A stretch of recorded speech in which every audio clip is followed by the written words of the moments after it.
call to order. Yeah. Okay. Since Daryl's doing the invocation, we've got to give him 2 minutes to. Excellent. Gave me a heads up, that was good, thank you.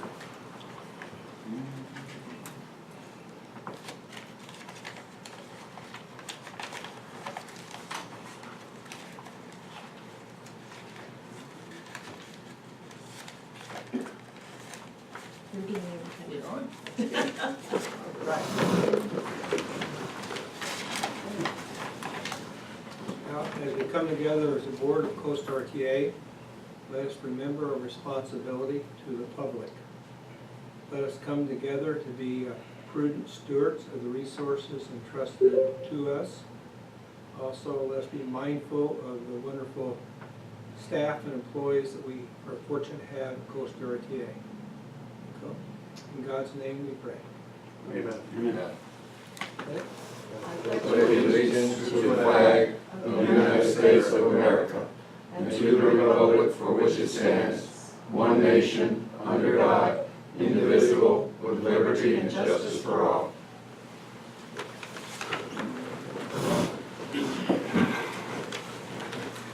All right, it appears, we'll do roll call. Catherine D'Angelo. Sid Blackwelder. Here. Daryl Akoff. Here. Deb Gasquey. Wilbur James. Willie Jean Johnson. Here. Marvin Keene. On his way. Joseph Lazara. Here. Rob Sheehan. Here. Bernard Silverman. Here. Ivory Wilson. Here. Mr. Chairman, we have a quorum. All right. I'm looking around, I don't see any visitors. No. So we can skip public comment and move on. Do we have any employee recognition? I did, but I couldn't get him here today, so we'll do it next time. Okay. Hopefully whoever he is working. Yep. Can I have a motion to approve the agenda? So moved.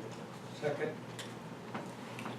Mr. Chair, before you all vote, because there's only 2 agenda items under the consent agenda, and I have a few items of information for a couple of those, can we just pull those out of consent and take them up individually? All right, there's a motion to pull the agenda items off the consent agenda. All those in favor? Aye. Opposed? We note that Marvin has just joined us, so we are a happy, more robust body. Marvin, we just, the items that are on the consent agenda, we just pulled them out for individual discussion. Sure. We don't have that complex an agenda this morning that we need to do that. Okay. All right. All in favor of approving the revised agenda, please say aye. Aye. Opposed? Okay. We have been provided the minutes from the January meeting. You're a quick read. I think we got provided them a couple of days ago too. Hopefully you were a quick read then. Are there any edits or suggestions to the minutes? I move we accept the minutes. So moved. Moved and seconded to accept the minutes. All those in favor, please say aye. Aye. Opposed? All right.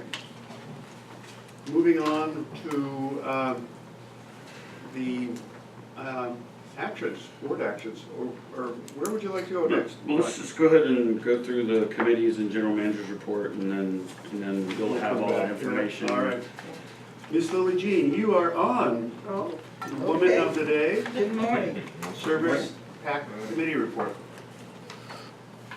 When the committee met early in the month, this month, oh, yeah, this is still February. Your calendar's broken. Last too. day of the Yeah, month. it surely Last is. I think Brian indicated that there were a few hiccups with the AVL, AP, stop pronunciation. Has that been cleared up? They're on their way to being cleared up. I think we have several routes out there that are operating right now. Still a few that we're working out some kinks, but we've kind of put them back into operation. Have you been on 15 North or 15 South lately? I've been on 15 North, and I can't remember how it worked the whole time, but it was working. Parts of it, at least, maybe the whole thing. So it's my understanding that the 3 routes that are completely within 10 Myrtle and Beach 15. are working. Yeah, the 10 was working completely, I think. Yeah, so 7 has still got some hiccups, and then the 16's still has some hiccups. And what are you gonna do on the 7 Express? I mean, I'm these things that you fly by. Well, no, because it's only certain areas where it will stop, so it'll just be those stops where we're allowing passengers. I think there's a couple on Yeah. 501, and then once it gets past the bridge, under 17 bypass, it becomes local. So all those stops will be announced. So you can arrange that on the system. The 7X is different. Yeah, it's just set up as a different route, so it's pretty easy. You know, in 7 Express, in 2 months, I think our national drive will be done. What is our timing? Were we May, getting to Beach quicker using international? What's your timeline? We may consider that a year from now? Oh, I gotta work that out with operations, but, and I think, the city would have some, we wanna get some input from them. So it takes But a I would while. like it to happen sooner than a year. I think one thing we just need to figure out when it opens, if it is They're getting truly a close. travel time They were savings. and- finally cutting through Highway 90 yesterday. So it's, you can see there was 21 vehicles. I could see from 90 going back up that So way. you counted the vehicles as you went by? I had, well, I stopped at a stop sign there, Oh, okay. and I got 21 working vehicles. I'm politically opposed to distracted driving. I was stopped. Did someone join us? The old international, there's 4 families, 'cause I go to church with 3 of the 4.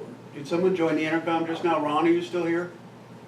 I'm still here. I think Michelle did. Michelle? With Georgia, Phillips. Nope. I got a mute button on. San Francisco. Okay. Michelle, San Francisco.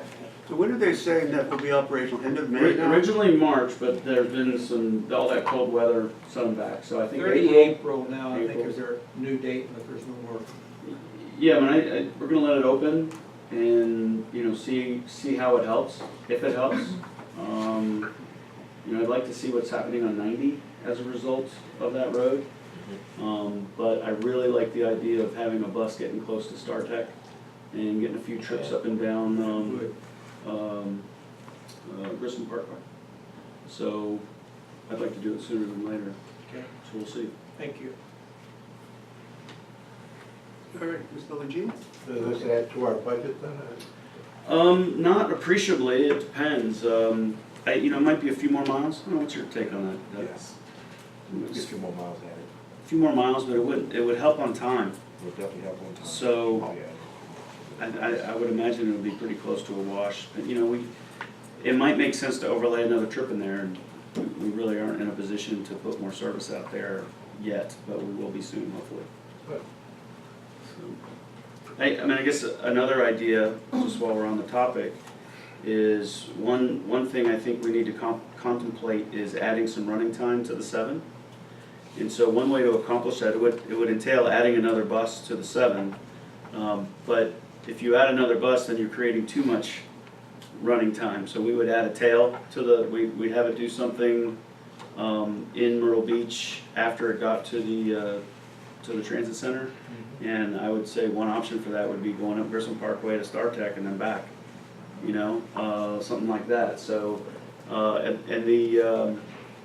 and that would allow the 7 to show up at the transit center on the half hour, at the bottom of the hour. You'd have an alignment problem with every other bus, I mean. Yeah, but we do anyway because it's showing up, in the dead of summer, it shows up at 20 minutes late, so. Well, in the afternoon it does, Yeah. reliable. I didn't hear what you said. Go up to Grissom Parkway to where? Up to StarTech there at the top of Carolina Forest. Up to where that call center is? Yeah. Yeah, okay. There's tons of. So, and there's a lot of destinations along Grissom Parkway, so. Oh, yeah.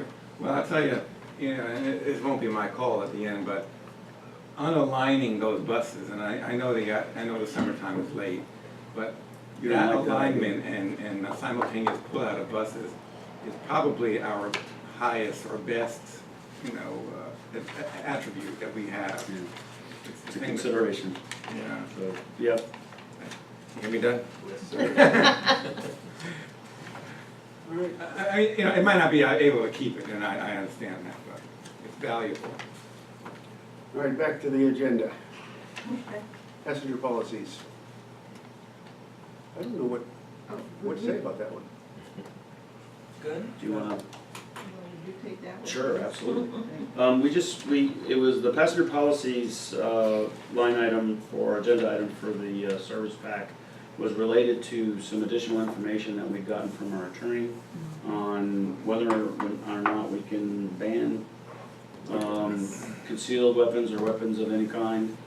And it related to really the only statute that I found was, related to businesses, and so do you consider a bus a business, you know, and trying to fit it into that, but our attorney found another statute on, you know, that actually addresses public transportation. We don't need a sign, but the not allowing guns on buses would just be part of our new code of conduct, which is something that Michelle's working on, and we'll try to roll out here before the summertime. But you said Michelle was off at a conference today, also learning some more information that will go into She's been on all policies? Yeah, she's on a committee, and a national committee related to marketing and other public information officers, and yeah, that's on her agenda, is to get some more go-bys as far as it relates to code of conduct for riders. Actually, it seems to be a national movement that everyone is updating their code of conduct. What are you, just like, are you this voice, Homelessness this voice as in the well room? as other issues Are you, on the buses. are you kind of a voice in the room, our conscience that comes out of nowhere? I am, I guess. Okay, my The goodness. voice behind the curtain. I have been waiting for a long time for this conversation from somebody above. I've got some few things I want to take up with you later. Take up with your conscience? So the PAC Service Committee will be seeing more information on that as we move forward. Okay, and we note that the public has just arrived in the form of our former board Yeah, member. barely even saw him come in, he's He's getting smaller each time he comes in, he's shrinking a pretty little. good over there. The ninja. I need to find out how you're doing that so I can partake. When are we anticipating that we'd like to roll these policies out in light of gun activity and whatnot that we hear? It seems like we've got to get it done sooner rather than later. Yeah, we've always not allowed weapons, so it's really formalizing it. I don't know the answer to that. Soon, I mean, it's before summer, so between now and the end of May. All right. Brian, at that committee meeting, you passed out a copy of the letter you received from the attorney. Mhm. Is that available to all the other board members? Yes, we can send that out. If they would like to have. Okay, it. I'll send that out. I can do it because it's. Yeah, yeah. No? You can, Email it to me. yeah, I'll give it to you. And we've been moving along on bus stop guidelines. Brian, do you want to do that in your manager's report? No, we can talk about it right now. Okay. It's, I don't really have anything to add to what we talked about in committee, but the guidelines document has been circulated to our planning partners, and so it's a little bit on hold until we get some comments from people like the COG or City of Myrtle Beach Planning, and those entities, Horry County Planning.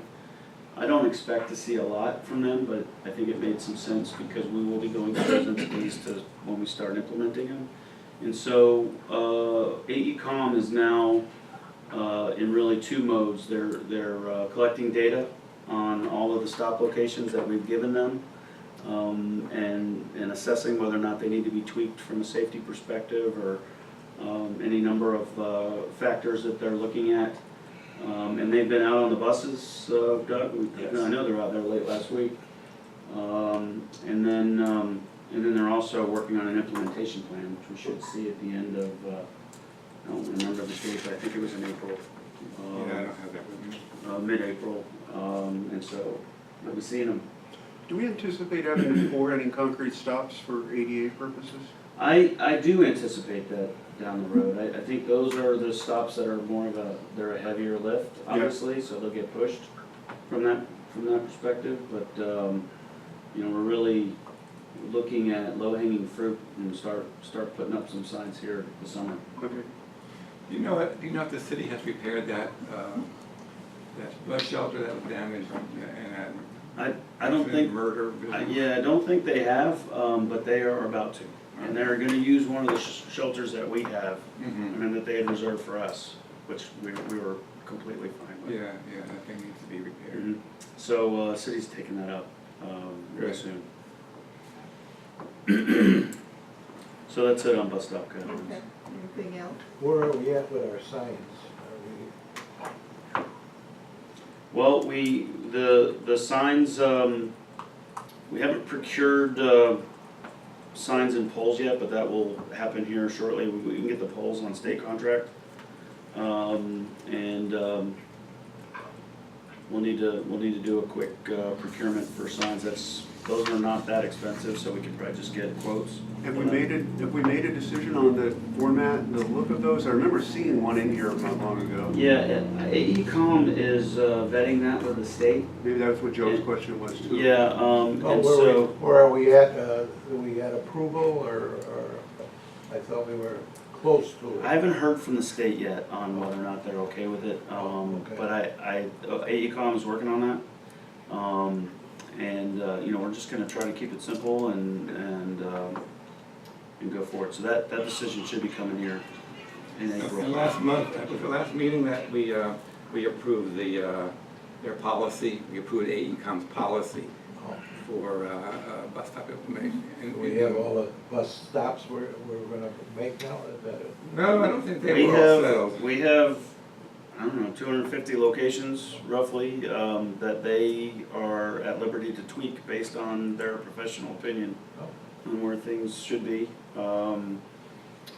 So we should start, we're gonna see them in batches. They're gonna, up to 24, 25 signs, which depending on how they can be permitted in groups. So they're on task order 1, which is all this planning business. Task order 2 will be actually putting up signs. Where that will be, I don't know yet, but we should get that information here in the next couple months. Putting it in the newspaper, what our signs are for a particular route? I think down the road, I kind of see this as sort of being a silent rollout until we get every one up that we want up, and then kind of do it, because it's going to be an education process for our riders on using that. It's important. And it still leads the pack on our complaints, is one driver will stop one place and another driver won't. It's the long-term solution is defining where we can stop with these signs, so. But don't we control that, not that the driver should control that? Well, Passengers are controlling it now. yeah, passengers have Stand there. too much say in the matter, is exactly right. No, drivers, it's impossible to be consistent, in terms of where we're picking people up. Well, sometimes it's just not safe to stop where somebody wants to wave you down. Right, Right. and Well, that's why we gotta- unfortunately, that's somebody opened up gotta- to a little bit of interpretation, Right. That'll make that. we gotta get away from that. Right, Route 16, that's what I see as most problematic. Where is the smarter, best, or safest I place? mean, on 17, 16 going out of Georgetown. but on US 17, On which yeah. is why we How- don't, how they why going- we don't call that Route 17, I'm not sure why, but. Oh, yeah. But how are they going, that's a difficult one, I think. Well, we aren't stopping in a lane. We're pulling off into right turn lanes, or you've got a few that are off of the road. But yeah, those are some key stops that we need to. That's still our second busiest route is 16, is that correct? Well, Am I out of date on it's 16X is between really those kind of two- makes it busy. And Seven's still the 16X doesn't seven's stop. still the busiest, and then 16 not far behind, is that right, for ridership? Yeah, Okay. Yeah, that, well, okay, the 16Xs aren't doing a lot of stopping though. yeah, They're- yes. I think there was a Route 17 at one time. Was there not a 17 at Coastal? Yeah. Do we have a 17 route? we There don't- was, when we had the CCU routes, one of them was 17. And it got nowhere near US 17. Yeah. But it came, I guess, yeah, I don't know. By the same token, that means we should rename Route 7 to Route 501. So, it's, Yeah. It's just Route 16 on 17. Anyway, we digress. Well, the moment we did either one of those, there would be a change somewhere, you know, a rerouting, a detour or something, and then it would be even more confusing, so Yeah, it's probably best. Well, everyone knows it. Yeah, what we it's did, you know, that's what we did. not worth changing.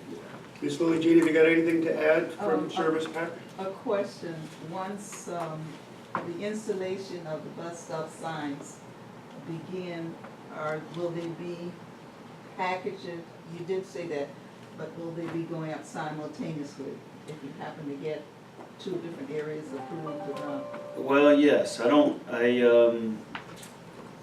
think the sub for AECom has up to 2 teams. So, and they can do 8 to 10 stops a day, roughly. So they're gonna go up in, 8 to 10, on a particular day. And we're setting up the packages so that those teams can be doing it for a whole week. So you're gonna see 40 signs go up or 50 signs go up in a week. So, and that number will, that's probably the max. If they're pouring concrete or they're doing something additional to the stop, then it would be a fewer number than that. But it's gonna, those packages are gonna be set up so that their crews can do it for a whole week. So, Are you gonna replace signs on Ocean Boulevard with new signs? Those signs are sort of a mystery to people. yes, I think the answer to that question is yes. Those signs probably will be hinged so that you can close them up when we're not, when the entertainment shuttle is not operating. And then you've got a few signs for the 16s. So a lot of those signs will really, there's a sign on every other block. Yeah, they'll go away. Okay, any other comments for Service and Pack? Moving on to Finance Committee report, and I apologize, I had to run to Charleston, I was not able to be there. But I got filled in a little bit by Brian, and a little bit by Bernie, and a little bit by Brian again, so. I was not able to be here, I'm sorry. Marvin, you're on. Absolutely, thank you. So we met a couple days ago, so sort of fresh in the community's mind. We talked under the January financials about 3 main issues, or 3 main topics. One being expenses, revenues, and then our cash. Marvin, Ron, can you hear Marvin? Barely. Why don't you come? Oh, yeah. Why don't you come up this way? I'm loud then, okay. Wait a minute, time out. We forgot one thing on the Service Pack. We Okay. can go back to that. Go back to that. Because it relates to the resolution, and that is, we did discuss this new Title VI program Oh, yeah. process, so sorry for that not being on the agenda. We have had an approved Title VI program in place, at least since I've been here and I think before that. That's a critical piece of triennial review, is that the authority has a Title VI program and is following it. And the one that's in place now, I don't have a copy in front of it, is one that we are following. The one that was delivered to Service Pack is a new one, and it really is related to some improvements that Kevin and Michelle were suggested to Kevin and Michelle at a training session in Columbia a few weeks ago, or several weeks ago now. And so we made some minor changes, and then there are some things in there that we will have to do as it relates once we get it approved through FTA. And so the biggest changes were, one, a critical improvement to our Title VI program is making sure that it's easy to get to for potential complainants, for all intents and purposes. So there's a lot of new information in there about how you file a complaint, what types of situations warrant a complaint, information about our agency that are critical to your application or to your complaint, like our FTA ID numbers and our federal ID numbers and things like that that make it easier to be processed, those types of things. So those are all going into the front of the document. We also need to make sure that we have signs up in our buses that a Title VI complaint is something that if you feel like you're being discriminated against, that you can file. So those signs need to go up in our buses in a prominent. They're up. They've been posted. Okay, so they're up. So Bernie thinks otherwise, so maybe they're not up on everything. So we'll check that. They were posting them before I left, so, if you know the bus, please let us know, because maintenance has all 40, Title VI posting to incorporate into pure transit as well as fixed route buses. Are they the same location on every bus? Like in the Maybe, front? they may not be because of the location, not every bus is Just the the same. configuration. Buses themselves are different. Which is that, right? Or is it just one location, Michelle, or is it multiple locations?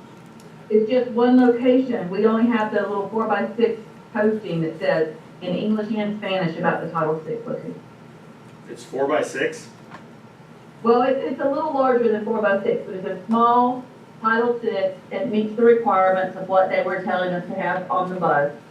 And I spoke with Tom on trying to make the call on what made the right for made the most fit based on the bus style, or, you know, it didn't make sense to put it on the firebox when people weren't really reading it as they went in. But it could be where if you're sitting down, it could be right behind the driver, or it could be over to the passenger side. So it's going to be in a variety of different places based on the design of the bus. But All right, it's thank going you to for be doing where that. you will see it Yeah. behind the driver at some point.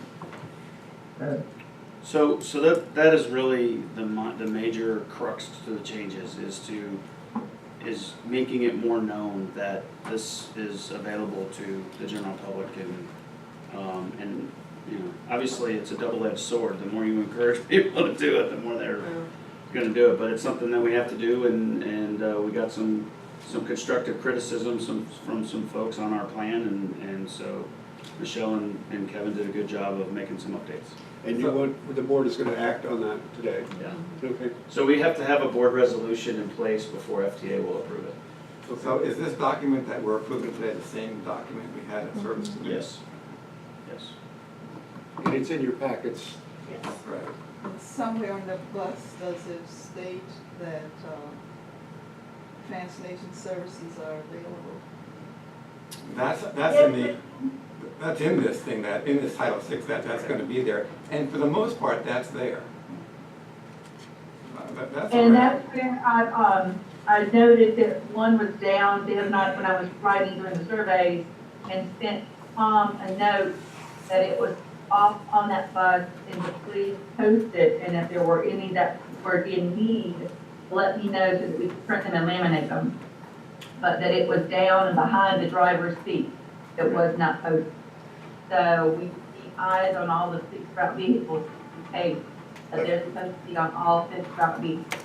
But I think Lily Jean's question focused on translation services, not the That's what cars. she's talking about. That's what I was speaking of, is the translation That's what she's poster. talking about. Okay.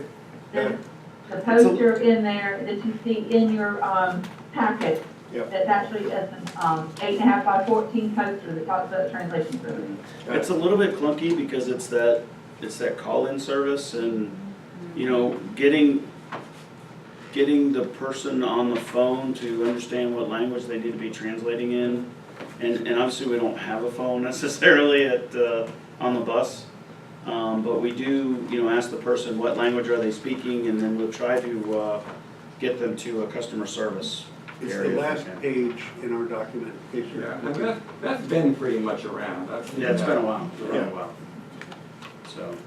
So we have a sign saying in English that we have translation available for those people who can't speak English. You want to list the languages? Yeah. No, they're all in different languages. Okay. List. And that's going to be on the placard either. Mhm. Oh, wonderful. Good.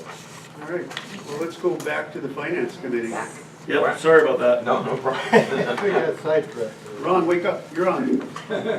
All right, so yeah, three major topics we discussed. One were expenses, revenues, and our cash. For the expenses, if you're looking at page 2 of your financials, your January financials, I point you basically to the punchline. And that's the total operating expenses. It's a joke, huh? Yeah, unfortunately. No. That you're basically on budget for year to date, so we're at 0.4% year to date, so about $7,000 over budget year to date. But as you look at the expenses and where we're at year to date, you'll notice there's a lot of variability as far as being over and under budget, obviously balancing it out. Major under budget items being some of the tires, the fuel and oil. You see those bring in a lot of the money that's offsetting our over budget salaries and expenses. So again, I think that as we go forward, watching that pretty closely is going to be important. Obviously, fuel and oil may catch up, right? And so as that happens, we won't have those offsetting items to carry us on the salary. So something we discussed, and obviously we're going to monitor that closely. Any questions on the expenses? The other item under expenses, if you look at other expenses, that jumps out at you at 300% over budget. That primarily is the interest expense that we have on the line of credit or closed-end loan that we have with Conway National. We'll be doing budget adjustments as a result of what? Yeah, we need one just to match up where, we moved staff around a little bit on that, so we'll need one. And, there's a few other staffing things that we need to look at so that we pull us back down. The other thing we're gonna do is we're gonna segregate interest expense from other expenses, because that's probably 95% of what rolls up in that category. And it's going to become, it's gonna grow rapidly with, the new installment payout process here is more like $2,000 a month. So that thing really bears being, presented separate from the other expenses. So we'll do that as of the February financial statement. So the March meeting, which is 6 months into the fiscal year, is probably a good time to bring up budget adjustment forward? We're gonna try. I mean, the bigger issue right now, which is the other thing we discussed in the meeting, is cash. Yeah, cash flow. So, we've gotta try to get over the hump to get to October now. All right, well, let's push forward then. All right, so outside of expenses, we talked a little bit about revenue. So if you look at page 3, so as you flip it over, again, you see some red there. The discussion really led to those were budget items, but they're just not being drawn down. There's nothing to do as far as bringing in that revenue yet, and we have some plans in the works. So we will see that obviously those revenues brought in, but Yeah, it's transactional. We just haven't had the transactions hit. Like, we have 2 paratransit vehicles on the way. They'll hit April. Yeah.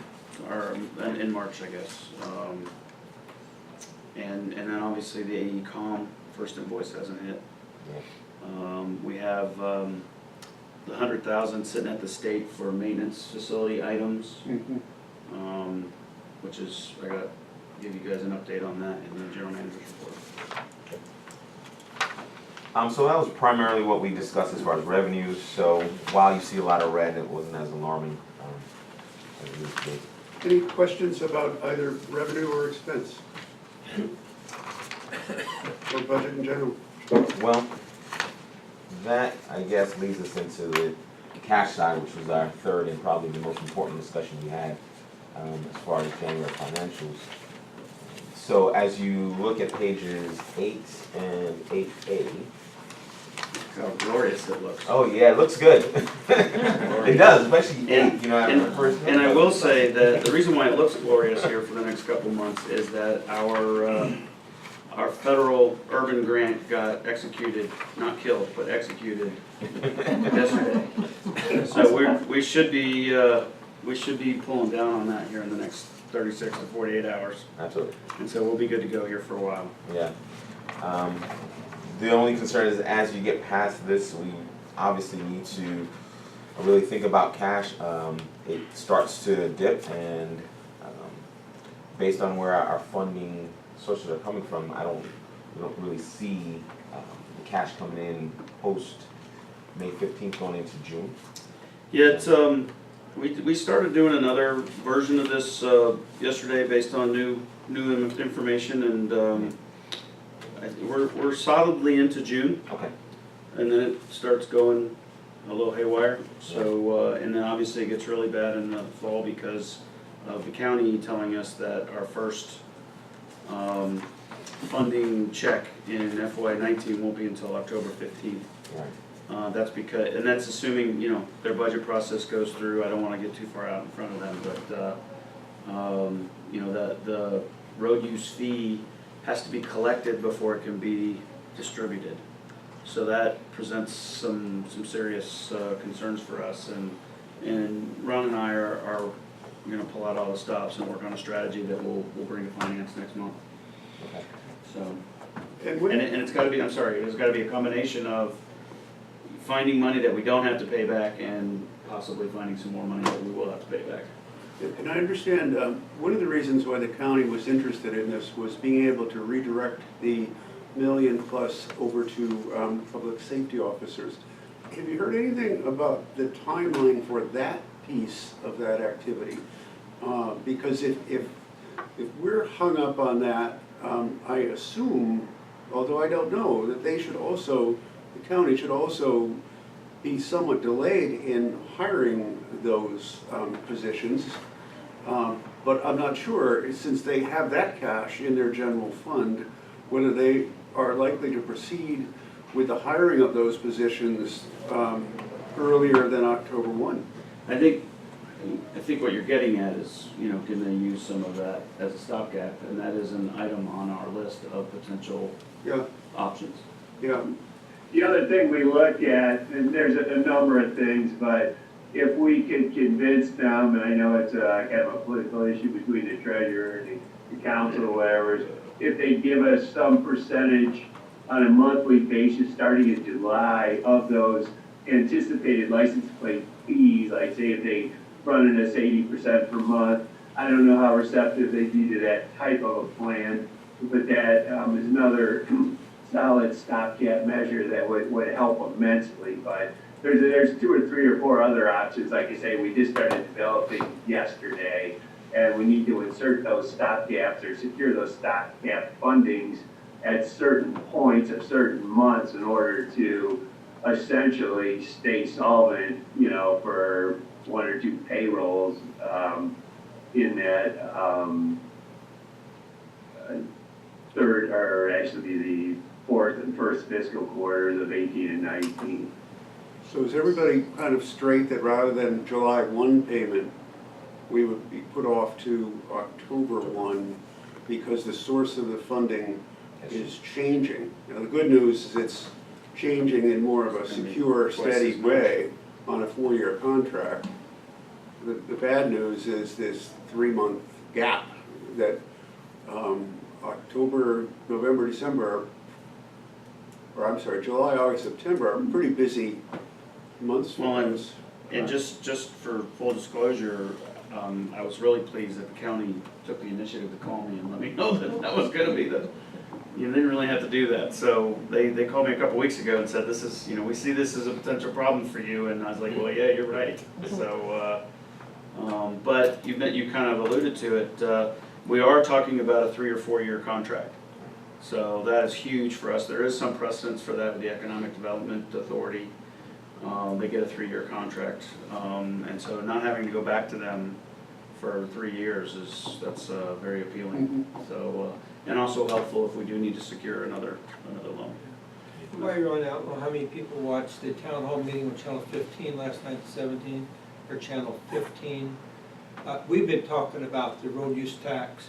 Last night was the first time, and Chairman Lazarus publicly told the entire community what the plan is, even though the budget hadn't been approved. He did an excellent job explaining what it's going to do for us. He commented on the board, but he told the whole community where he's headed with this. So I feel very good now that it's out publicly, even though the budget hasn't been approved yet. He was very, very complimentary of Coast RTA and where this is headed. And at that Myrtle Beach meeting, John Peterson put it out there yesterday. Yeah, so it's, the cat is, you know, proverbial cat's out of the bag for sure, so. You know, I made a point yesterday when we talked to the city that, you know, I don't want to get too far down the road, and I just kind of left it at the county is looking at increasing our service, Right, but yeah. it's really important to us to preserve our other funding sources so we get the biggest bang, you know, we can get a big bang out of it. And I think that went well I yesterday. think so. It did, I was there and it did go well. I thought So we got a lot of nods from Sure. council members. We, once again, the question about the entertainment shuttle, are we taking it off the table as an item if the very 3 months that we would be operating that service are the 3 months we are short of cash? I guess the most obvious question is, why do it? Or what would we save if we did not do it? Maybe that's more realistic. Well, we can look at that. Yesterday's conversation was more about expanding it than doing anything else. And so, you know, I was pretty quick to point out that I don't know that we're, Bernie, you got a set of slides there coming. This is the presentation I gave yesterday. And I'm handing it out just because I wanted you all to see it, but also it sort of frames the discussion with all our other funders. So I'll be doing something similar to Conway, giving a similar one to Conway Council on Monday night, next Monday night. I'm on the agenda. So, Mr. Wilson, if you want to come, I'll send you an invite. If you can make it, that'd be great. And we need to make, you know, we'll be doing something similar to this when we talk to the county council. I think our next audience with them is going to be at their budget workshop. I don't have the specifics on that yet. It's usually sometime in March. We may or may not have to do that. I'm not sure, but you know, they might not want you there. They may not want me there. And then obviously we've got to get the conversation started in Georgetown County for sure. So I'll be in touch with Sel on how we're going to do that. But you know, I think. Well, you've got an item on page 6 about the entertainment shuttle, important service for us, but first to go if we have a budget crunch. Right. So I did make that point to them. I think that if we're preserving the 352 from the city, then I would want to move forward. I'd hate to cut it this year and then Just a spill. no, Just reduction. But sorry, that was hot on the press. Hot off the press yesterday morning, and I didn't want to anger the gods for giving a perfect presentation. You know, in colonial days, the carpenters used to also put a nail in the wrong way so that they did not anger the gods at assuming their perfection. So. But you said earlier, yesterday, Ron started brainstorming stopgap measures, which hopefully somebody short of stopping, intermittently stopping the shuttle, starting again. I understand the negative impact that would have. So just yesterday, you started looking at all these other stopgaps. So we'll be hearing that probably next month. Yeah, next month. Okay, good. Finance. So I think that, you gotta do what you gotta Well, do, that'd be a last resort. And I think we also ought to take it up at the retreat. You know, we may have a little bit more time to kind of discuss it. So stopping and starting is a terrible idea. Yes. For one thing, it goes back to the old days. It wouldn't be responsible to make a decision at the end of April To cut it. to cut it, short of there being some almost life-threatening opportunity here. If you were gonna shut the whole place down for 2 or 3 months, in light of a budget crunch, well then entertainment shuttle would go, but I don't think we can wait till the retreat to, when will we know what the Myrtle Beach budget is? Let's ask that question. June 30th. Well, I mean, I think it'll be a little sooner than that. Let me get John Peterson's John feel Peterson, on yeah. that. But I felt like the impression yesterday was they're gonna keep us where we're at least. Okay. And if that's the case, then we ought to run the shuttle. All right. There was no negative talk yesterday. Right. And I even did a preemptive strike on Dr. Render, so, Yeah. who's got you know, some issues, but, you know, there's some, on page 8, there's some stats that sort of compare us to the other large urban systems, and we compare pretty favorably, even though we're a much smaller region, and I told them, it's like, we have a lot of rural in our system that pulls our numbers down a little bit, but, Not only did Brian tell them, but he shocked them that he had slides on the exact question he was asking. I don't know if you predicted. well, I actually owed it to him sooner, so I owed it to him to have that information for him, so. I'd like to talk about one other issue, and we talked about it at the Finance Committee, but most people weren't there, or some people weren't there. And that's a CNB loan. And I want to make sure that people understand that we have $400,000 due CNB. We're not paying principal, and we're paying $2,000 a month. That's not, we are paying principal. Yeah. We're paying $6,000 a month. So we are paying some of the principal down. $4,000 are going down, so that's like 1% of it. But it's going down, but that's good. But, so I think, you know, when it comes to funding this gap, I think we need to be very careful about, you know, getting more of a loan in CNB that. Well, I will say this. We've been kicking the can down the road for a while now on this, and just thinking that the problem is gonna take care of itself. And that has obviously not been the case, and it's exacerbated by the fact that our first check from the county looks like it's gonna be 3 months later than when we expected. So we are taking a much more proactive approach. I'm gonna do cash requirements through the end of next fiscal year. Because I don't want this problem to be recreated next May, June, because we don't have any more state money, you know, or those types of things. So we're gonna solve this issue, you know, Do you fully come hell or high understand water. it? Do you fully understand what is driving the cash flow wild fluctuations? Well, you know, no, I don't. The answer to that question is no, but Ron has his theories, and I have my theories, and I wouldn't want any other two people to work on it. Because he's looking at it from his angle, and I'm looking at it from my angle, and I think we have the goods to fix it. And I don't think we're capable as a board of solving it or even approaching the solution any better than the two of you. We're going back 2 years, because I don't think this is a one-year problem. I think there are 1,000 cuts associated with it. It's a lot of little things, some more sizable things, but a lot of little things. I think if you talk to Ron, and I'm gonna talk in front of his back, you know, we basically, he's been running about $20,000 a month light on our draws, and that includes local funds. So, Light meaning it's just not there, or light meaning we haven't asked for light, it? it's just not there.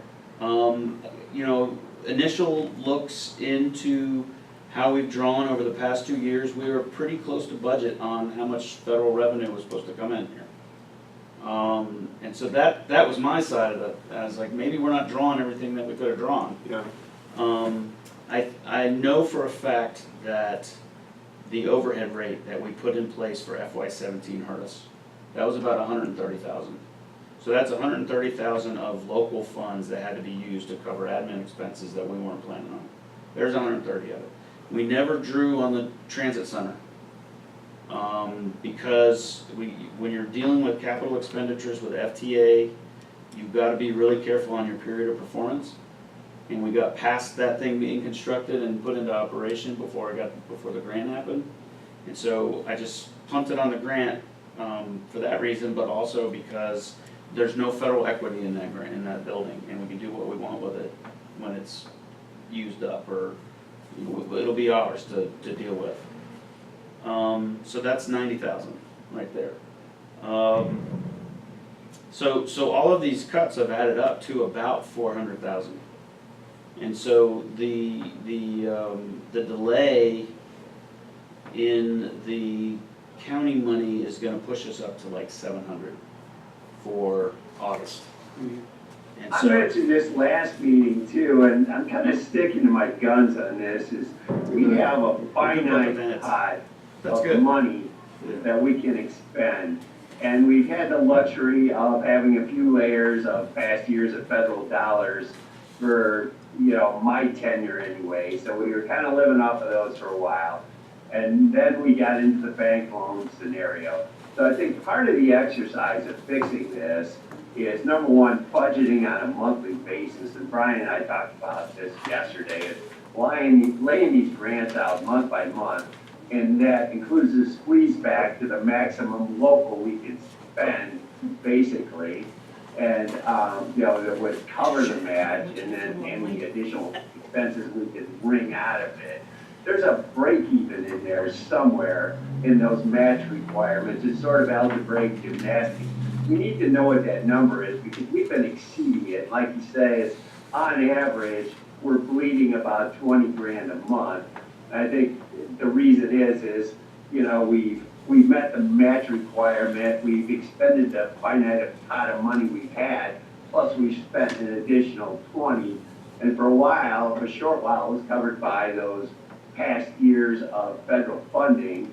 But going forward, we started tapping the bank, and we got that up to 400,000. It's like, okay, obviously we're at a point where that has to stop, and we have to figure out how to live it within our means. And then going forward, it's gonna be a combination of, obviously the license plate fees are there, but we're gonna need other supplemental funding. And we're gonna have to look at that budget retreat or somewhere of implementing some sort of austerity measures to cut back the monthly expenditures to the point where we can cover the debt service. So whatever our max expenditures are, we're gonna have to include that debt service in there, and it's probably gonna be a significant, number. It's probably gonna be in an area of 5,000 a month. So, we're not bleeding 20 anymore. Now we're bleeding 25 because of that. So there's like Brian says, it's fairly complicated, but it is also solvable. It's just we got to get all the variables laid out. It's almost like a whiteboard exercise to see how we could squeeze back and live within our means while paying down the debt service, and then looking forward to expanding service to the extent we can on this additional funding, whatever that may entail. And we need to determine a start date where we can even begin to look at that. So, I mean, I think it's a doable process. I think we need to get it done and have some clue as to a FY19 budget before we even get to that budget retreat in April. So it's kind of a, not necessarily daunting challenge, but we need to, it has some serious immediacy to it, I guess is what I'm trying to say. Yeah, we're out in front of If we look at after the next few weeks. Ron, are you looking at your calendar? Do you think you'll be able to join us April 21st? Yeah, absolutely. Talked about that I'll fly down if nothing else. I plan on being, April, I'm gonna shift my schedule probably a little bit, and maybe the next 2 months and come in more like the 8th or 9th of the month or 10th.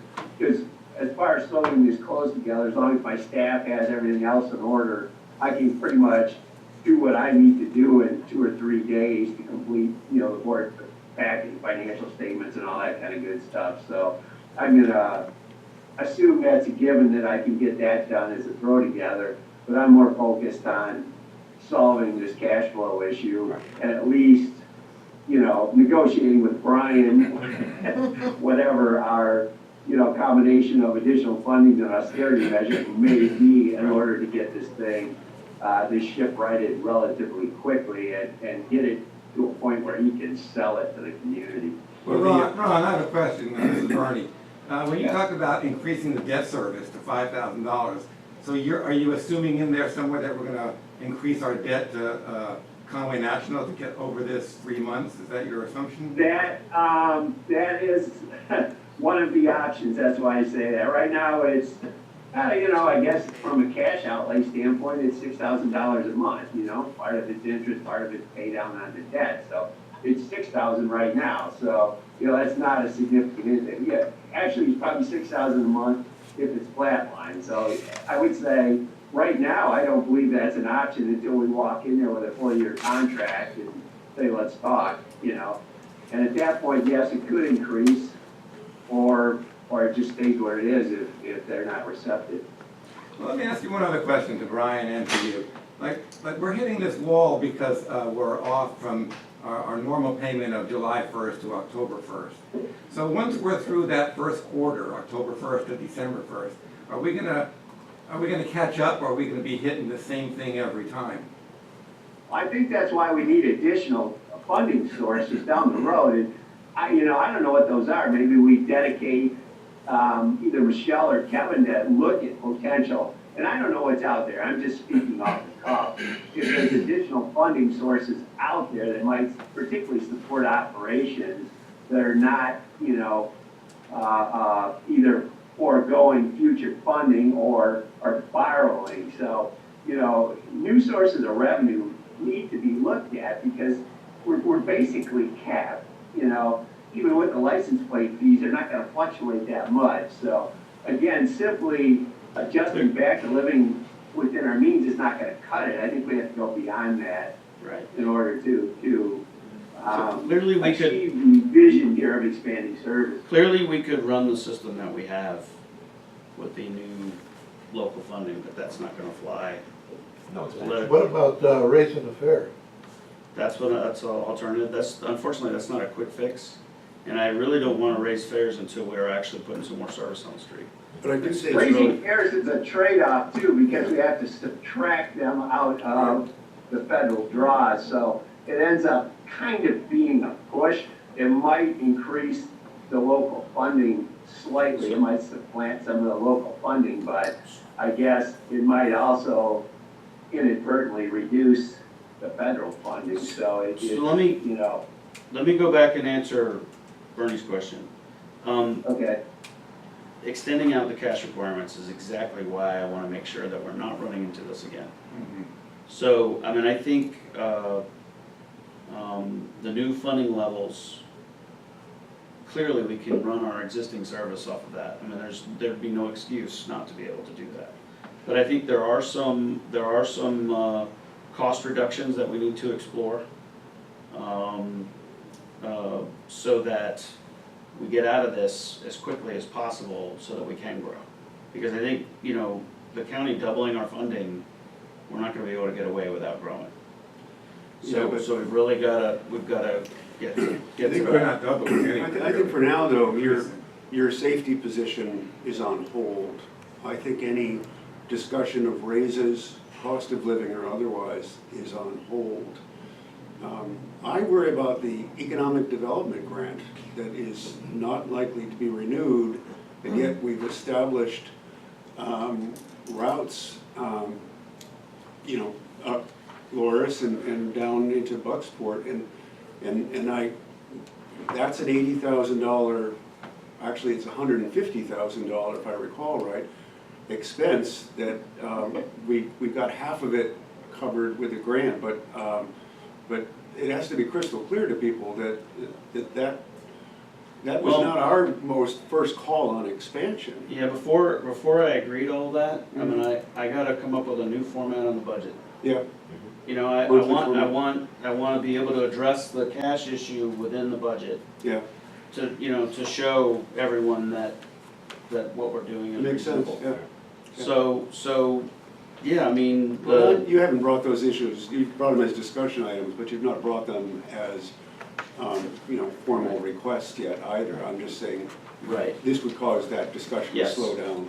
and yeah, that's exactly right. So I just think that we've gotta dive down into the numbers a little bit deeper to just really figure out the crux to this issue. Okay. And, because if you compare what we spent to what was in our budget pages, they're not that far off. And so, I still gotta figure out why that is the case. Yeah, There were a lot of things that really weren't showing up on the budget because they were balance sheet items. So we gotta make sure all the balance sheet items are on the budget. And so it really is taking a more all-encompassing, and that's exactly what Ron was saying, I mean, that month-to-month yeah. type of budgeting is really kind of where we've gotta go. We've just gotta show you guys that what we're doing is. Well, I don't think we properly budgeted a transit center. I think we didn't anticipate the costs that we were gonna incur on that. We got a hot water heater in there yet? No. Still got the Well, water here. as Kitty would say, let it be cold water, who cares? And no clock yet either. But there are a couple of items that we did not Fix the- anticipate. We haven't fixed the the mural yet. I got a couple of questions. And I'm not a financial genius. I had a 0% car loan. I paid it off early. So I'm not the smartest guy. But my question is this amount of debt service, is that normal for an operation of this size? Is that a high amount or a low amount or not a problem? See, I thought the debt service was solely or primarily a function of timing when we received our grant Yep. monies. And I think that was And the there's some of agreement. that in there. That was a piece of what Yeah. we just thought, well, the money was coming, it just was gonna come late, so, you know, we'd go out and borrow and just pay the interest. The way I would respond to Bernie's question is, given our funding profile, we don't wanna have any debt service. If you look at DART, for instance, they have $130 million a year in debt service.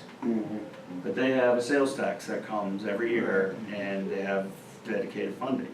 So at least, you know, it's really, we're out in front of it. If we had the user fee funding source, and we know we have 4 years of it, that's sort of a mini permanent type of funding source. And yeah, I'm having a little bit of debt service in that sort of scenario makes some sense, because you can get some things done a little quicker by doing that.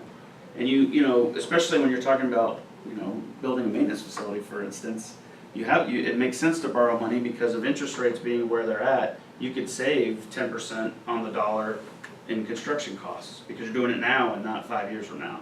Correct. Those types of Yeah, So, Marvin. Yeah, I was gonna say, yeah. I would answer it similarly but differently in that it depends on what you're doing with the funds. So if under a reimbursement structure where you have money coming in to pay off that debt, that's different than borrowing money where you don't know where the money's coming from. So you have to that's spend the money before you get the reimbursement. Right, that's fine to have that type of debt service where something's earmarked that something's coming in to repay it. I think our issue is that there was a shortfall and now we don't have $400,000 coming in to repay that debt. So that's where I think we really have to figure out how do we get out of this hole and don't go back into it. So, Marvin, how about the size of the debt service? How does that shake you or not shake you relative to our budget? Yeah, that's the question that I. The size right now is not a problem. I think what we're talking about, where we're gonna go to close to $1 million, that's trouble. I think. Say that again, sizes? Where we're heading, I think that's more troubling than where we're at. I think where we're at, we can potentially overcome it, but we can't dig any further in the hole. And when Ron talks about new funding sources, like what's a new funding source? What's one of them? Like Well, Surfside, you know? I mean, as the point I made to the council last night, we need some ATAX money for entertainment shuttle. I mean, there's one.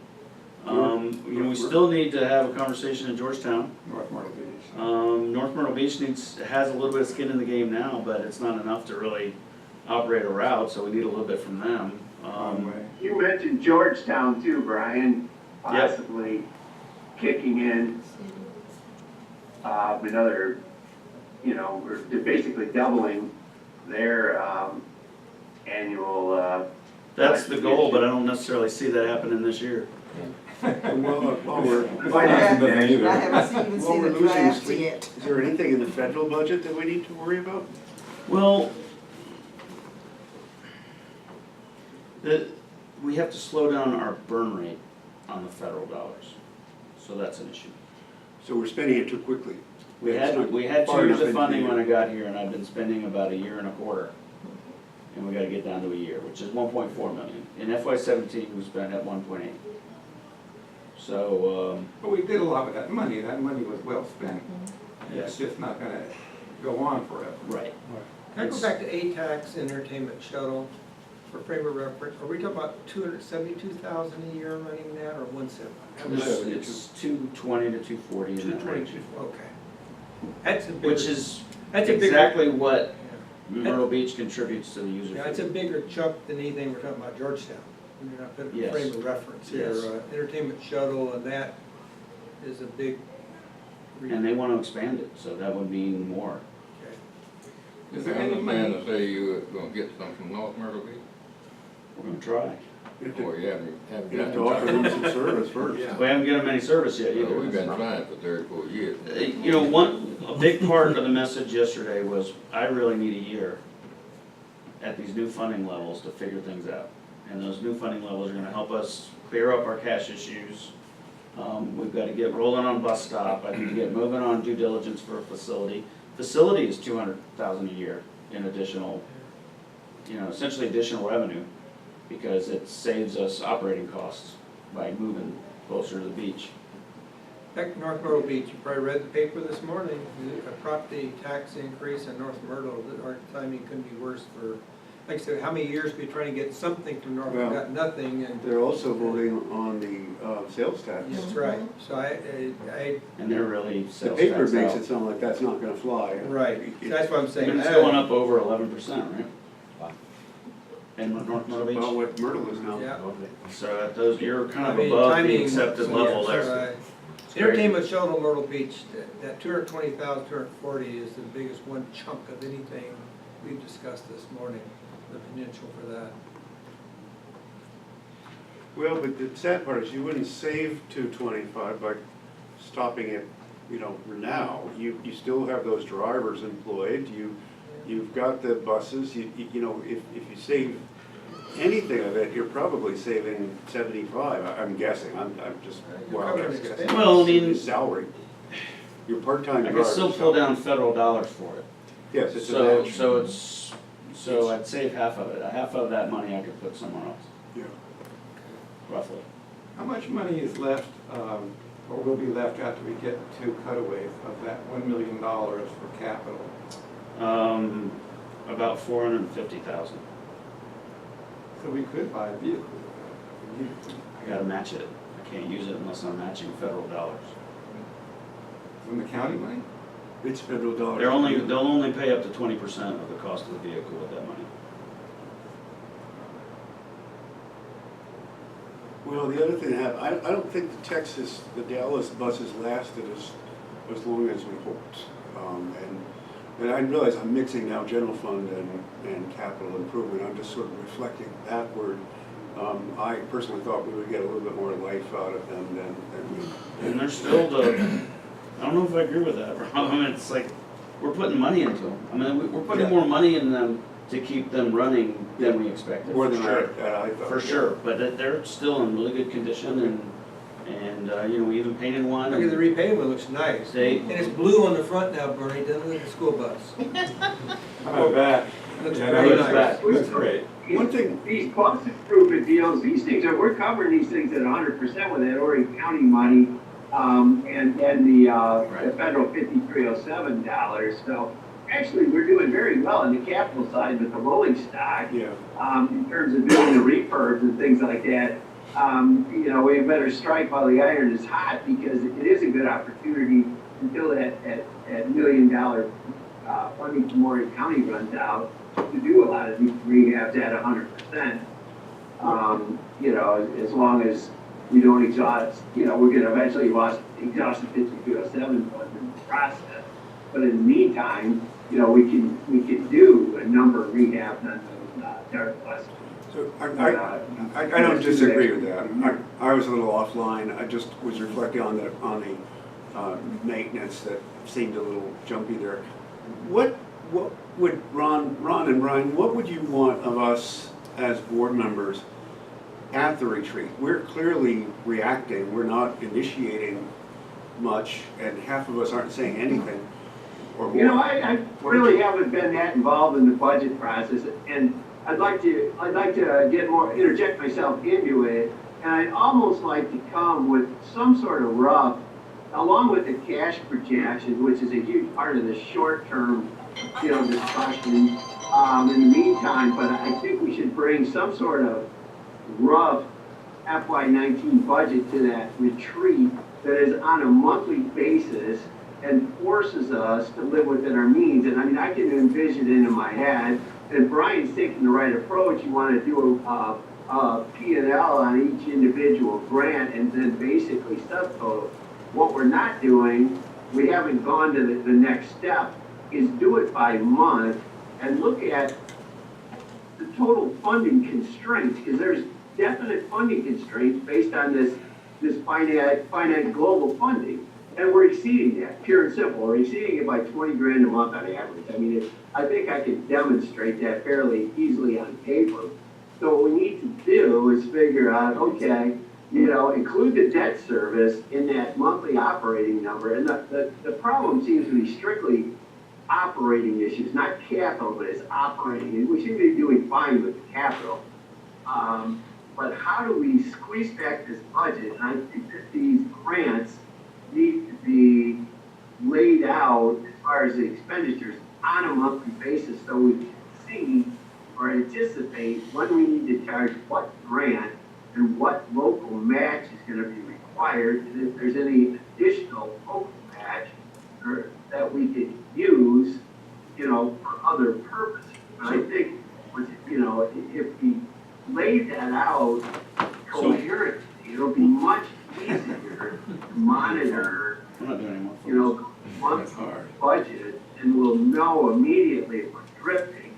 So And now we're kind of doing them on a one take basis. They're not necessarily funded that way, and it makes it a little murky, when you look at it, look at a month. All right, so a takeaway, at least, Ron. takeaway for me is, we avoid discussion of capital at the retreat. We're focusing on Agreed. operating. Right, but I think Yeah, what we because I need is, think operating is a problem, I don't think it's capital. Okay.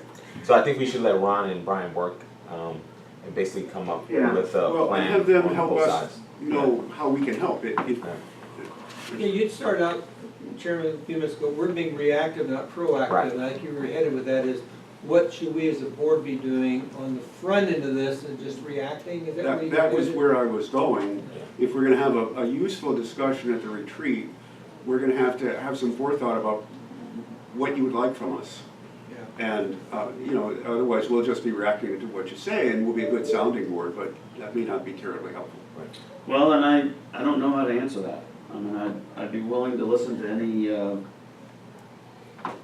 offers. My supposition is, we've looked at this at 80,000 feet, and to borrow Brian's expression, we need to get into the weeds a little bit, and we need to look at these, we need to look at this on a month-by-month basis before we get to this board retreat. Maybe we can send you this information in advance and offer suggestions, whatever. Just at least we're all kind of on the same page of what we're going to be looking at April 18th. Because what's happening is we're coming in with a global budget, and these grants, we're drawing them at disparate paces. And some are very accelerated, like the 5311, we draw it very aggressively. Then we run out of money in January or February every year. We have this 5-month dry spell. Well, maybe that's not a good idea. And then 5307, we've had to shut off due to late, grant submission, whatever the problems are. But I think we need to lay these grants out in terms of how we're going to draw the funding on a monthly basis and how we're going to smooth that out. And just be sure that we have sufficient that we don't exceed the local funding on average on a monthly basis by any significant amount, because we don't monitor what we're going over under on that local funding, and that's what's killing us. We're just assuming it's there, and it's not, So that's what I'm saying, the budget's gonna be operating, should be laid out more like a school system where you don't have the opportunity to secure additional funding sources necessarily. And I don't wanna play gin rummy, I don't wanna put maybes in the budget, if we know we have, or it's a 80% sure lockdown, then fine, include it in the budget.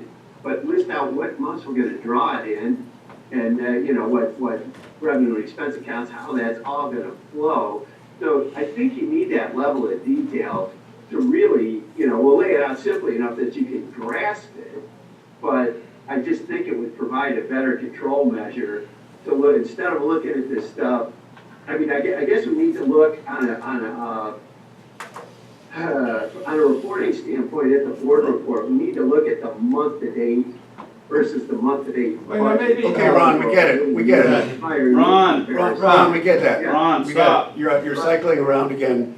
Stop. You obviously got passion, but we've got that we need to look at it Right. on a monthly basis. We've got that we cannot overspend our operating. We've got that we don't quite understand exactly the issue of timing on the grants, but that you're digging into that. You know, maybe, Let me just make a couple of points and then we'll kind of hopefully put this to bed, but Yeah. it's, I mean, I think Ron and I are on the same page in a lot of ways in terms of getting down in the weeds and dealing with this, but for instance, yesterday, we're looking at cash and we're, you know, we know we have this issue early on in the year. We have a new grant in 5311 that kicks in July 1st. What if we pull those down as aggressively as possible early in the year to sort of help us with the cash issues? But what that showed me two things. One, we still had some issues like in the May, June timeframe of next year, or like, we didn't get that far, but I'm sure we will. 19? In 19. And we run out of federal dollars on the 5311 side that I can't use like 50,000 in state money. Because to use the state money, you have to have federal draws. And so that's another whole nother problem out there. So that's how, you know, you got all these different moving parts, and that's the kind of things that we're looking at. So we're paying a lot more attention to the downstream issues before making these decisions now, because, you know. Before drawing them early. Right, and so some of these other decisions that we've made, like we shifted a little bit of our service to the urban program. That's a downstream impact. What's gonna happen to our indirect cost rate in FY19? That's gonna have an impact.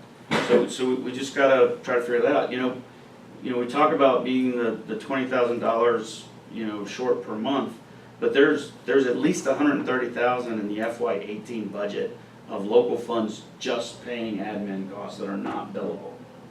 So, you know, divide that by 12. I got 10,000 in the budget.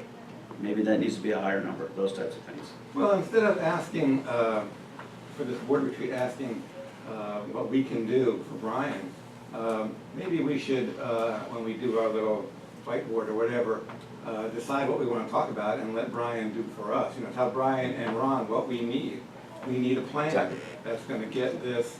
You know, we need the outline of a plan. Right. That's going to do us, and then we'll talk about it, we'll modify it, maybe hopefully improve it. And Well, I was thinking we would talk about expansion. I was thinking we would talk about what our priorities and timeline is for expansion, but I'm very hesitant to take the time on April 21st to do that if in fact, what Brian just said it today, but he's been saying it to me for a while, a real shit problem comes in May of 19. And so I don't know that we can buy into the automatic expansion. Well, we have That's expansion good. plans. That's what you did at your last retreat. I Yeah, know where we need to go. But I but think. the timeline. The win Yeah, I mean, I think, yeah, putting some priorities on it at some point, but I think we should spend a little bit of time on that, but I think there's some other things that we should talk about, and this one's one, getting over this cash hump.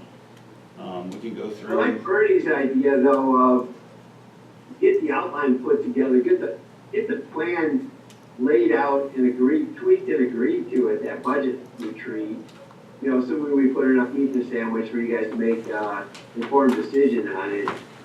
That would be helpful to us, I think, like if you guys are in agreement, or maybe you'll see some fallacy in what we're presenting or whatever. And actually, I think I would prefer it even sooner. We I have would say at the a finance finance committee. committee and a board meet before the budget retreat in Right. April. That's We my have thought. 2 So, more occasions prior to April. so I would love to see at the finance committee, if it's possible, to have a plan where you're looking at the why are we here, the solution, what we're gonna do, and then basically how we're gonna get out of that hole. So how are we gonna stop the bleeding for one, and then how we're gonna get our way out of it. So those would be the 3 things I would love to see at finance committee, so we can at least discuss that and push that into the retreat. I would also like to see a personnel priority discussion going forward. You know, I heard safety, and my alarm bells are going off, and if we don't fill that safety position sometime soon, we really open ourselves up to risk. Now, unfortunately, safety isn't going to increase any revenue for us, And maybe there's something else that is competing out there, but I would like to hear a discussion of our personnel priorities going forward. Really, until we solve this budget crisis where we're, looking for the next month's, Right.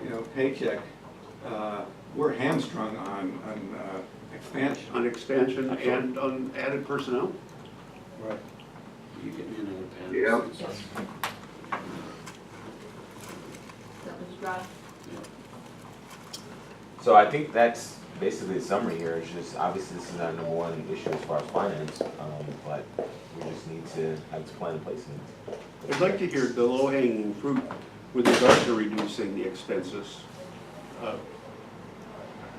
If it's there in almost everybody's budget, it's just a matter of trying Yeah. to look at. Well, it. we've made some inroads on that. It's just, the reduction in cost is not a quick fix. It's No, the longer term fix.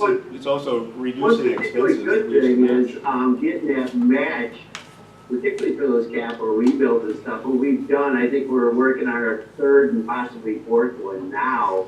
And that is money, that 20% on those capital rebuilds, that Our old standard fleet local match, we running, don't spend any. having the other 20% secured, that's a really good cash savings. So if we can come up with more ideas like that, as part of this plan, that would help get us there as well. It's one of many caveats, but So I had a couple of other items on the finance committee.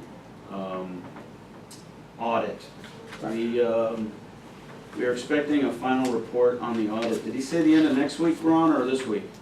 yeah, he said the end of next week, he sort of loosely promised, the end of next week that they should wrap it up. Let's indicate we're moving into the manager's report. Oh, no, now. this is still finance, This actually. is still finance. We're still finance? Yeah, there's two small items in funding. Right. So we're still expecting a report with no findings. So he's given us no indication that there are any issues that they're gonna be outlined. There's no findings and no management, comments, which would be huge. So I've got my fingers crossed on that one. And there's a 2-year look back, which will help us in the Millhouse situation too, because they're verifying the balances at the end of this year, last year as well, and not seeing any issues, so that helps. Okay, Ron. Time out, Ron. Back into the shower. We're good. We're good. And then the other issue is related to the resolution. Yeah. And that is payroll services. We are spending a little bit of money on this.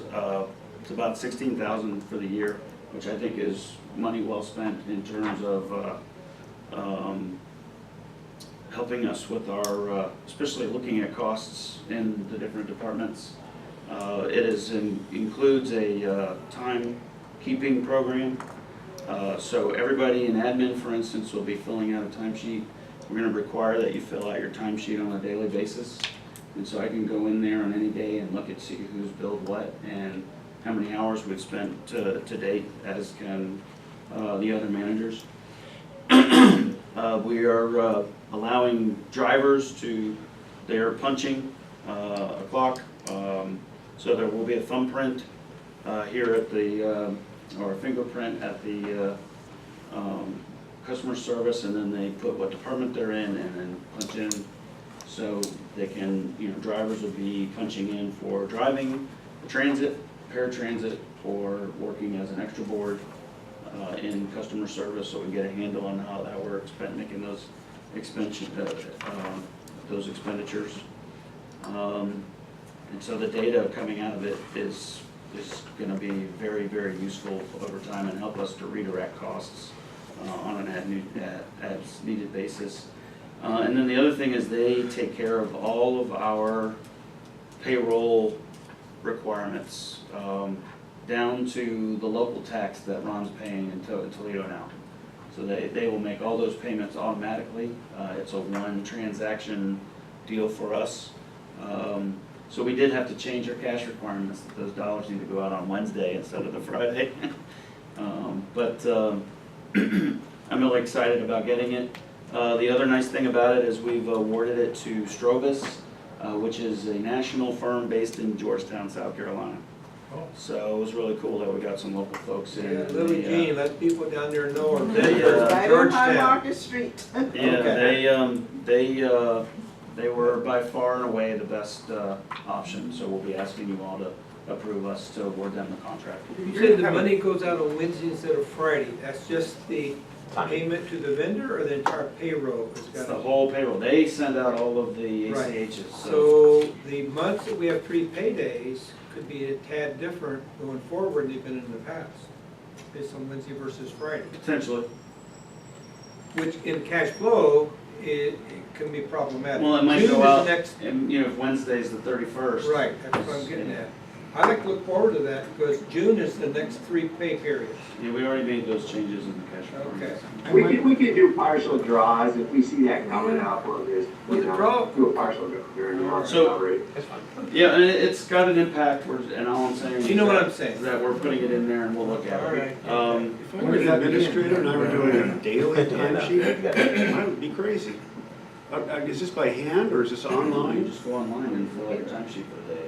And what are the categories that you use? What's the, None to start, but there will be in there. If we ever want to do a force account on a capital project or those types of things, it's helping me out because I can build different types of things that I'm doing, like if I'm You're doing board split, support. you're split. with So I can the- put all those in there automatically and it's a nice, concise program. So it's stuff that we may not be taking full advantage of on March 18th when we start doing it.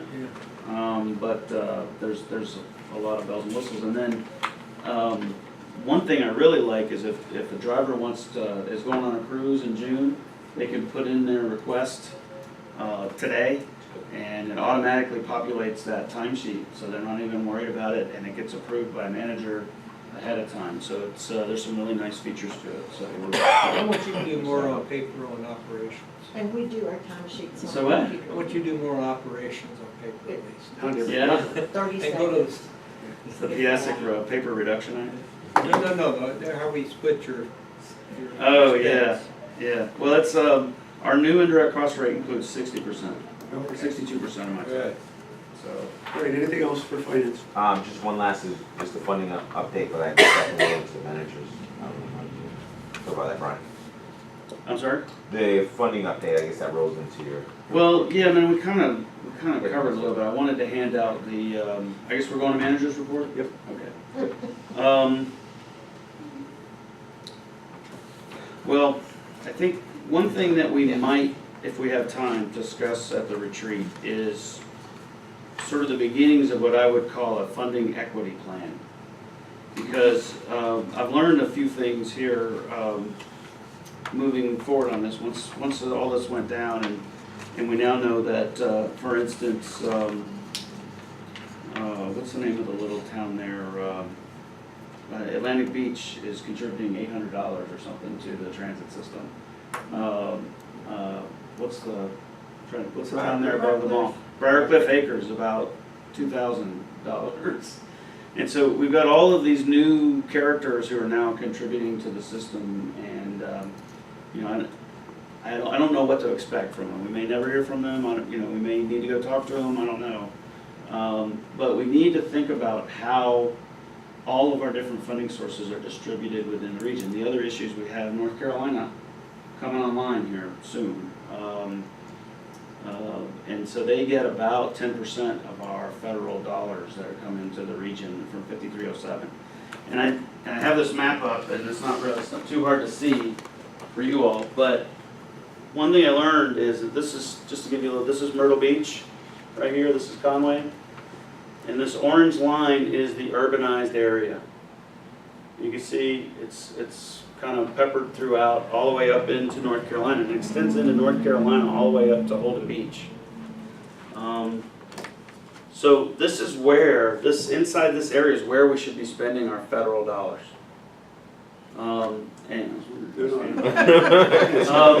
Yeah, and you can look at it if you want before you leave, but there is much less Georgetown County in that urbanized area than I had originally anticipated. I thought it went further down the Waccamaw. So Georgetown County is essentially a 5311 program. It's part of our rural program, and I think that moving forward, we're gonna need to show that the funding we get from Georgetown County, for instance, is going into that rural program. Or Georgetown Tech. And so mapping how these dollars are used, I think is gonna be a pretty important part of moving forward. Georgetown, It's just a little bit of Merle's Inlet. how about, I mean, this is the county line. This is just a little bit of Merle's Inlet is in the urbanized area. where's Georgetown Tech and Georgetown in relation to that yellow area? Way inside the orange line or not? No. Oh, way out. None of the city of Georgetown is inside the urbanized area. Really? It's just a little piece of Merle's Inlet. Even Pawleys Island is in the rural. Why is that? Census. Yeah, I'm not gonna get into the census. I mean, They made you it- have to have block groups that have 1,000 persons per square mile, and then they'll let it jump if there's a block group of 500 or That's less. That's what is. Right, and so and it'll change in 2020, so. So we're gonna need this equity plan pretty quickly after this thing goes into effect, because a lot of counties are losing their road money. So this is all urban in this? Yeah, this is just the urban side. And so there's a pie chart in the slides that I handed out on slide 5, I think, slide 4. And I showed this quickly to the board, to the council, and I don't, it's probably lost on them, but what this is intended to show, and this is just the urban side of the system, is that Myrtle Beach essentially gets $188,000 in federal dollars. It's on the pie chart on the right, based on their population. Okay, it's population and population density. So the number might go up a little bit when I actually use population density in this calculation. All right, but look at the left side. Look at how much orange is showing up in there in terms of the level of service they get. And that makes some sense because that's the center of our universe. All our buses come in to that area. And that's the point I wanted to make to them. Is like even with the 188 that you get and the 352 that you give us, and it makes some sense that some of the Horry County money ought to go towards that service. You're getting a ton of service. I'm gonna make the same point to Conway Monday night. 74,000 in federal funds, and they get 588,000 in service. And so this is just the beginning of trying to make this discussion, because it's gonna be really hard to balance where the money's coming from with where the service ought to go. Well, wait, I would question that. You look at other areas of public service, police activity occurs in relatively poor areas that pay relatively less taxes, and we don't fuss about that. So I wouldn't immediately jump to the argument that we should have equity at that level of breakdown. Somebody pays for ambulances, and it's more likely to be in areas that the dollars are not coming from. And so you could take that analogy and push it out as far, a long way. So. Totally agree with that statement. The issue is that when you make it in front of somebody, they typically. Well, you're the one putting it in front of people.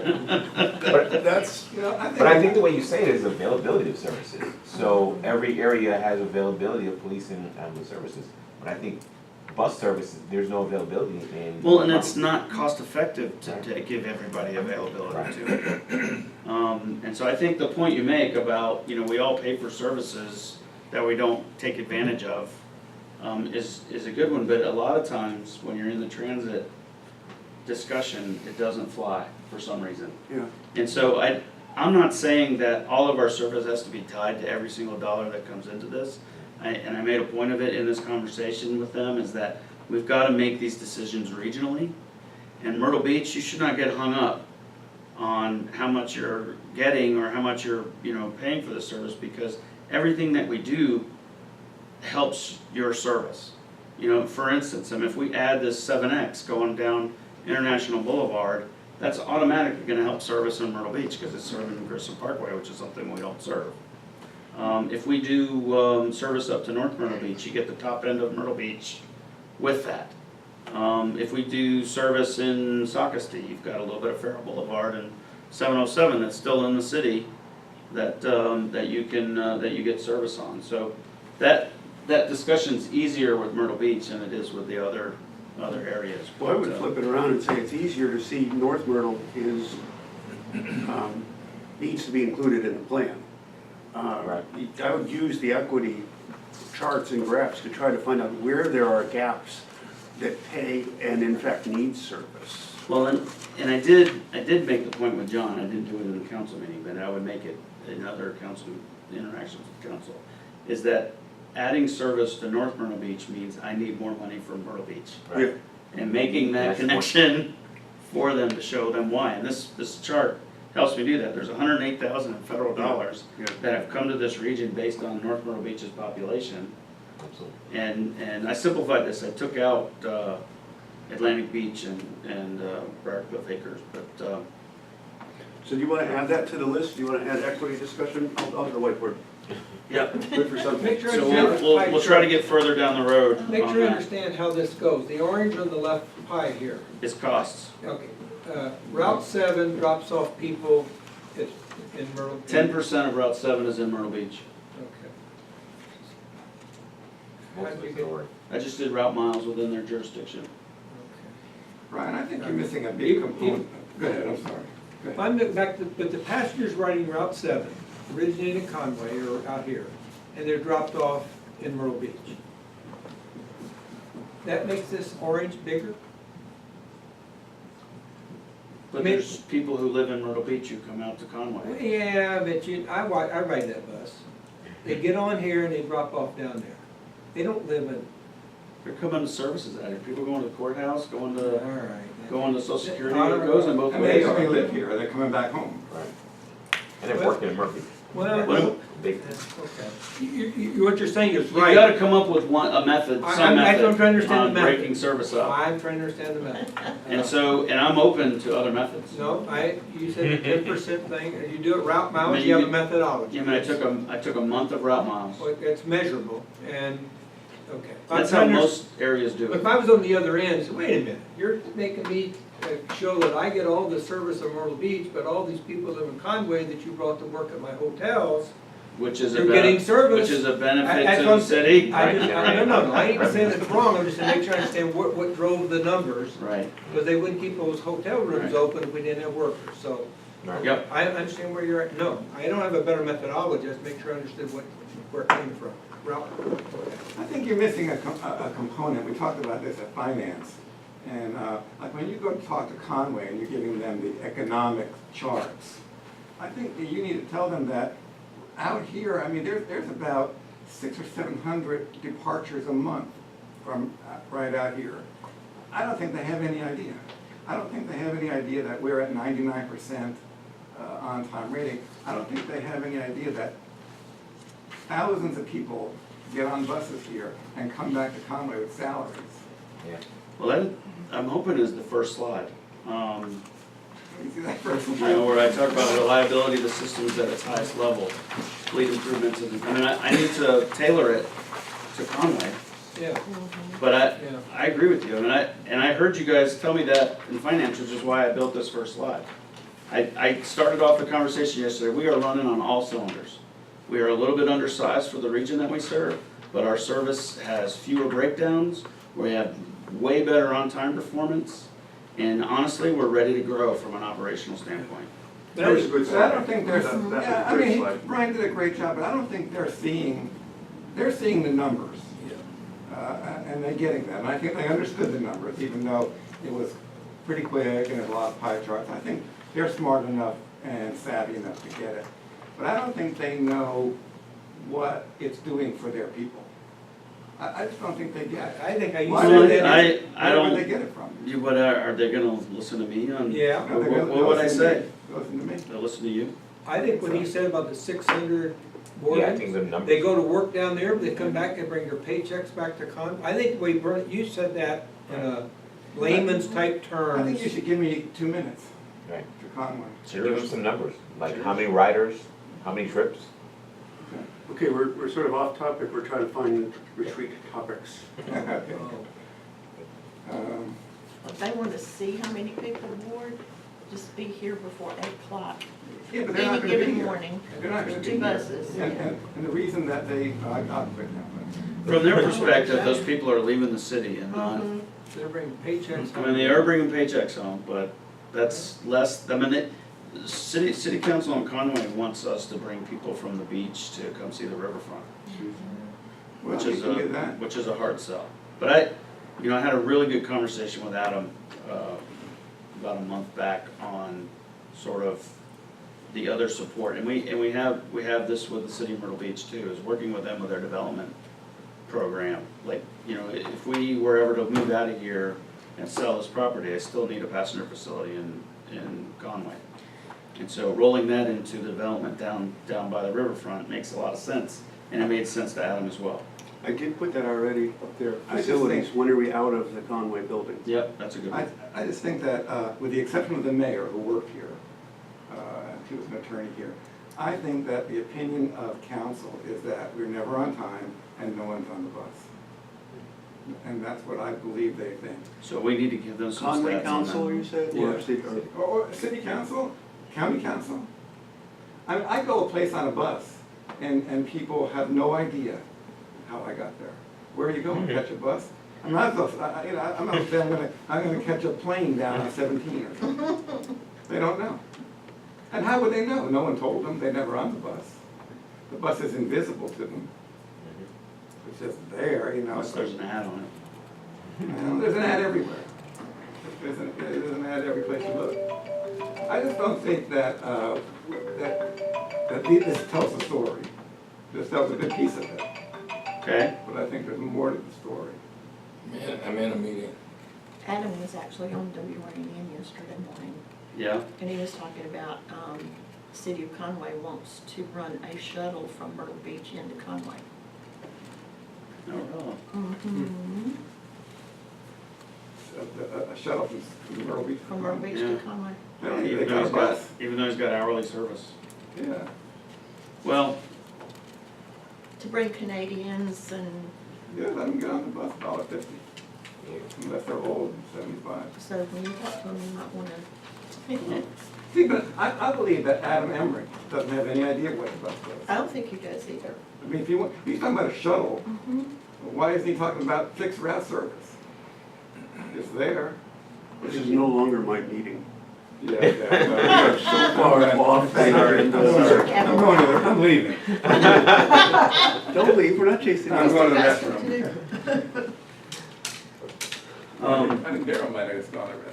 So What when else have you talk got to them, for you might wanna managers? do we put? Talk about that. We put equity discussion, we put facilities, we put personnel plan, in particular discussion of that safety. We put budget issues, which we will restrict to operating discussion. Are we living beyond our ability, or is it just all a function of timing? Those are the four that I've got so far. We want to include that we're asking Brian and Ron to come up with, a Monthly draft budget or a. FY19 budget? Or just a plan to get, plan to dig out, even if it's a very. Well, rough and I draft. also heard that we would like, even before that, at the next Oh, that's right, we talked about full that board earlier. meeting and finance committee meeting, that we wanted information on FY19. We aren't gonna be able to do all that in 3 hours. Well, no, this is just the, We're gonna stay on top. Yeah, that's what we're We're gonna. gonna- No, but we're gonna pick from this, and Okay. whether or not we get it all done or not. And it also depends on what we get done at the committee meetings and those types of things. So I would say, putting this in order of operations, that we probably ought to look at an FY18 budget revision first. And then also, an FY19 maybe goes to the retreat. Well, I think we had asked for an FY18 budget, if that's at all possible. And you are a month off, because you've only got 5 months to work with. We have the February budget to work with by the time we have the committee meeting? Yeah, we'll have a new set of February. financials. Then you have October. Yeah, so we'll have 6 You have months. 5 months, October, November, December, January, February. 5 months, yeah. So you could So, yeah, we beg can off do on that. that for a month if you wanted to. Is there anything else that people would like to talk about on the retreat agenda? I think that's quite a bit. It's a lot. It is. It is. you're not gonna cover that if you try to add something else to it. Okay, So I think what we're not talking about is expansion or prioritization of expansion. We're trying to limit this particular retreat conversation to the next 12 to yeah, we'll 18 save months. that for another day when we know, when we're able to do it. And there's a lot of discussions with jurisdictions that need to happen to feed that conversation anyway. We need to go see what North Myrtle Beach is thinking and that type of thing, just to kind of get an idea. So the only other things on the general manager's report is, we got notice from the state that they are raising, insurance rates on everything but our auto liability policy, which is the bulk. That's our biggest thing. We spent about $180,000 on all of our insurance programs. Is that bus liability also? So auto liability is 107 of that. So that number's not changing, but our comprehensive and collision, our professional liability, our tort, our inland marine, which covers our fare boxes and stuff, those are all going up from anywhere from 10 to 15%. So it results in about a $24,000 increase. Starting when? July 1st. And so, thanks to Ivory, we have met with another potential provider of those, of insurance, and I think that this, between now and July 1st, I think these increases sort of warrants a look at other potential providers, so. We're not paying the state review board for that, the budget review board, that's not our carrier? It's the state insurance fund? Yeah. Yeah, that's who we're paying. So how could we get another carrier? We'd replace them. We'd just go with somebody else. And I kind of feel like these increases are kind of what they're trying to do. They're trying to get a few potential claimants, I've heard from them, off of their books. So, this is something I wanted a potential safety officer to kind of look at our claims and stuff like that, so. But it's something that we may try to put out an RFP on and just see what kind of results we get. And Would we be considered an expensive client from their point of view? I don't have any clue on that, but we need to ask that question. Because, we've had a few payouts here, but, I think in terms of the number of accidents we've had, I would venture a guess that we're in pretty average shape. And I don't know how many more transits they're doing. TASK is coming up in March, and I'll ask around on what other systems are doing.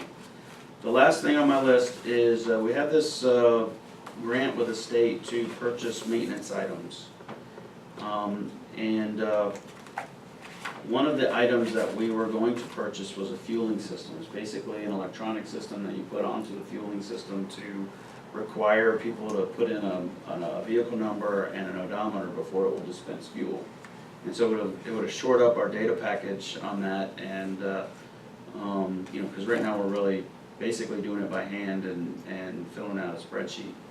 Well, we need a lot of electrical plumbing in that process in order to pull that off. So our $15,000 expenditure ballooned to a $42,000 expenditure.